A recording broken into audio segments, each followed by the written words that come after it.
નમસ્કાર, આપ જોઈ રહ્યા છો તારણ ન્યૂઝ અને હું છું પ્રદીપસિંહ ચૌહાણ। આવો જોઈએ આજના સમાચાર।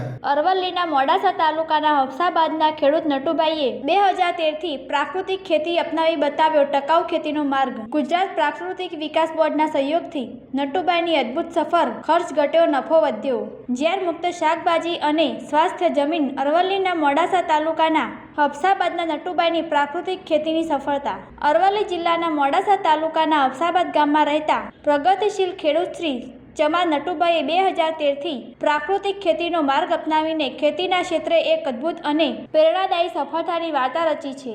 આજે તેઓ માત્ર પોતાના પરિવાર માટે જ નહીં પરંતુ આજુબાજુના અનેક ગામોના ખેડૂતો માટે જીવન પ્રેરણા સ્તંભ બની ગયા છે। પહેલા રાસાયણિક ખાતરો અને જંતુનાશકના ભારે ઉપયોગથી થતા ખર્ચ અને જમીનની બગડતી ફળદ્રુપતાથી પરેશાન નટુભાઈએ ગુજરાત પ્રાકૃતિક વિકાસ બોર્ડના માર્ગદર્શન અને સહયોગથી સંપૂર્ણપણે દેશી ગાય આધારિત પ્રાકૃતિક ખેતી તરફ વળ્યા। તેમણે રાસાયણિક દવાઓને બાજુએ મૂકી દીધી અને જીવામૃત, બીજામૃત, ઘન જીવામૃત, નિમાસ્ત્ર, અગ્ન્યાસ્ત્ર, બ્રહ્માસ્ત્ર જેવા પ્રાકૃતિક તૈયારીઓ અપનાવી દેશી ગાયના છાણમૂત્રનો ઉપયોગ કરીને તેમણે જમીનને પુનઃજીવિત કરી અને તેની કુદરતી શક્તિને પાછી મેળવી। આજે તેમના ખેતરમાં અનાજના પાક જેવા કે ઘઉં, મકાઈ, જુવાર, બાજરી તથા વિવિધ શાકભાજી, ટામેટા, ભીંડા, રીંગણ, તુરિયા, કારેલા, શક્કરિયા, ફલાવર વગેરે ઉગાડવામાં આવે છે। આ બધું ઝેર મુક્ત, તાજું, સ્વાદિષ્ટ અને પૌષ્ટિક હોવાને કારણે બજારમાં તેને સારી કિંમત મળે છે અને ગ્રાહકોમાં વિશ્વાસ પણ વધ્યો છે। ખર્ચમાં નોંધપાત્ર ઘટાડો થવાથી તેમની નફો પણ અનેક ગણો વધ્યો છે।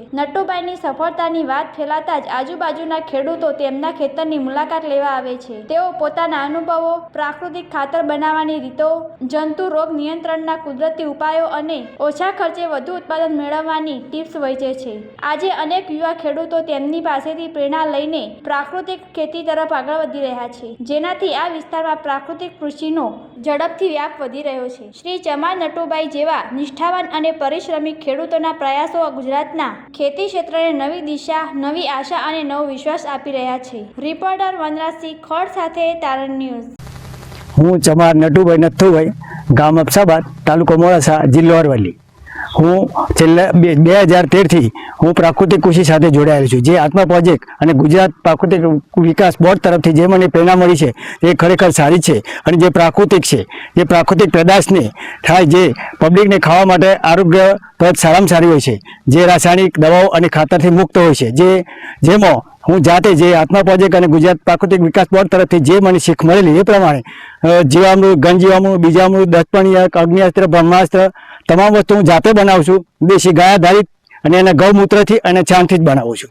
મને પ્રાકૃતિક કૃષિ વિકાસ બોર્ડ તરફથી 60,000નું યુનિટનો એક લાભ મળેલો છે। બીજો મોડેલ ફાર્મનો 13,000નો એક લાભ મળે છે। સરકારશ્રીની આવી યોજનાઓથી જો ખેડૂતને આવી યોજનાઓ પ્રાકૃતિક કૃષિ કરવા માટે પ્રેરિત કરવામાં આવે તો ખરેખર તો ખેડૂતને આવકમાં તો ઘણો ફાયદો છે। ખરેખર હું પહેલાં જે રાસાયણિક ખેતી કરતો એના કરતાં મને હાલ દોઢી આવક થાય છે અને એમાં મારો કોઈ ઝીરો બજેટ એટલે કોઈ ખર્ચો કરવો પડતો નથી અને બજારથી કોઈ વસ્તુ લાવવી પડતી નથી। જ્યારે મારી પ્રાકૃતિક જે પેદાશ છે એ બજાર વેચવામાં આવે છે તો મારી સામેથી ડિમાન્ડ હોય છે।